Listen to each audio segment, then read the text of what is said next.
Hi guys, Jamie here. I apologize for my absence. I have been really busy. I'm a new volunteer for PMP Pals, which is a support organization for appendix cancer patients and other people with abdominal diseases. It's pseudomyxoma peritonei. Hopefully I said that right. If not, I'm sorry and I need to learn. But it has really kept me busy along with my businesses and my critters, including my husband, that can be high maintenance sometimes. Anyway, I am not going to focus on my face. I'm going to turn you over to Ramsey, who is TikTok famous, by the way, with some of his videos. One of them has almost 190,000 views. So you're looking at a famous cat here. And he's being extra cute today. He is not feeling well, but I'm going to leave the cam on him while I talk. So first, I want to say that if you watch my videos regularly and you think they're too long, could you please let me know? I don't want to make extra long videos that people don't listen to, but I don't have much time to record them. So I don't know if it's best to just do smaller or shorter ones and spread them out, or just do big ones when I can. I wanted to address a few things today, and the first thing is, if you are new to the cancer community, I'm really sorry.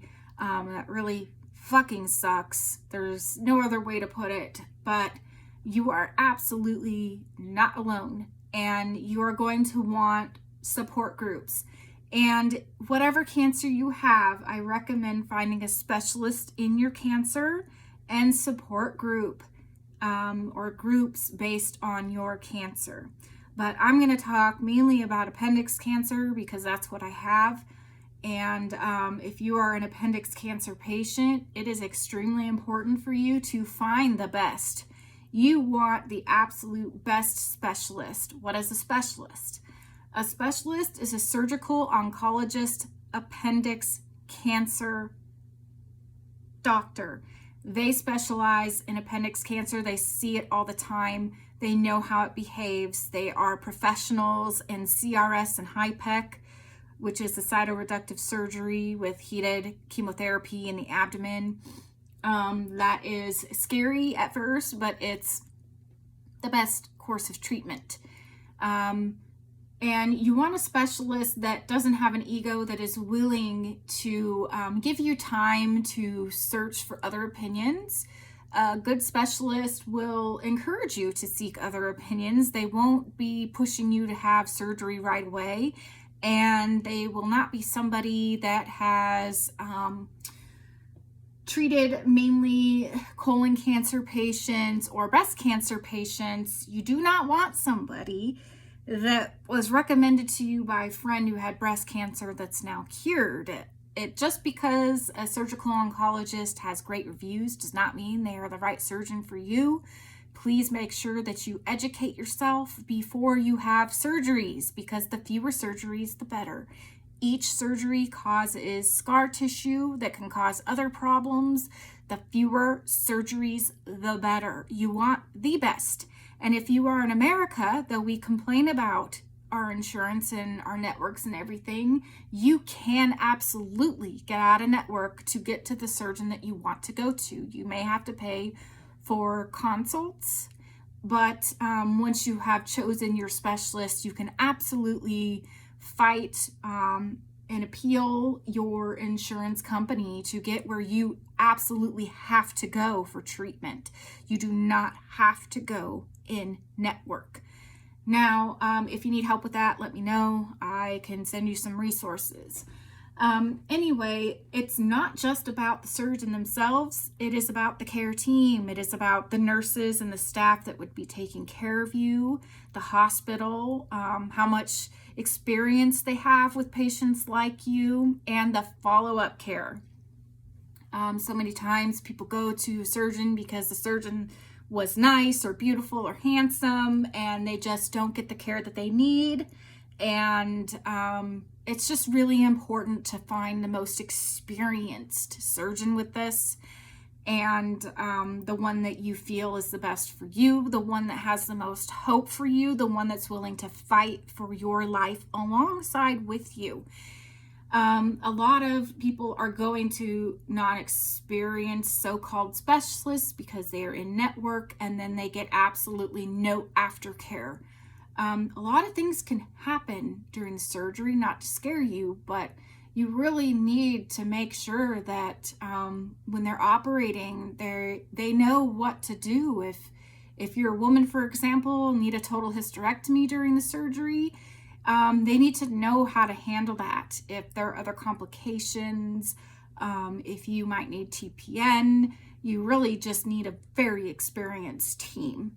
And for example, after the surgery, you want to be in a hospital with nurses that know what they're doing and know when something is really wrong and how to handle you, how to get you recovering quickly, so on and so forth.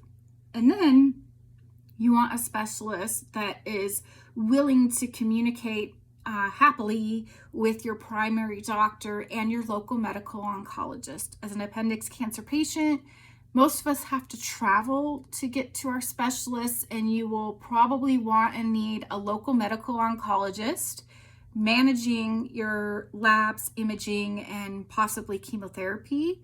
And my team is great. They all communicate together, and they tell me that they have communicated together separately and verify, so I know that they are communicating. And that's extremely important, because whether or not you have surgery, your surgical oncologist specialist will be creating your treatment plan and coordinating it with your other doctors. And it's not just about the surgery. You don't want somebody that's just going to blow you off after the surgery. They really need to be following you for at least several years and making sure that they're looking at your imaging and checking for possible recurrence.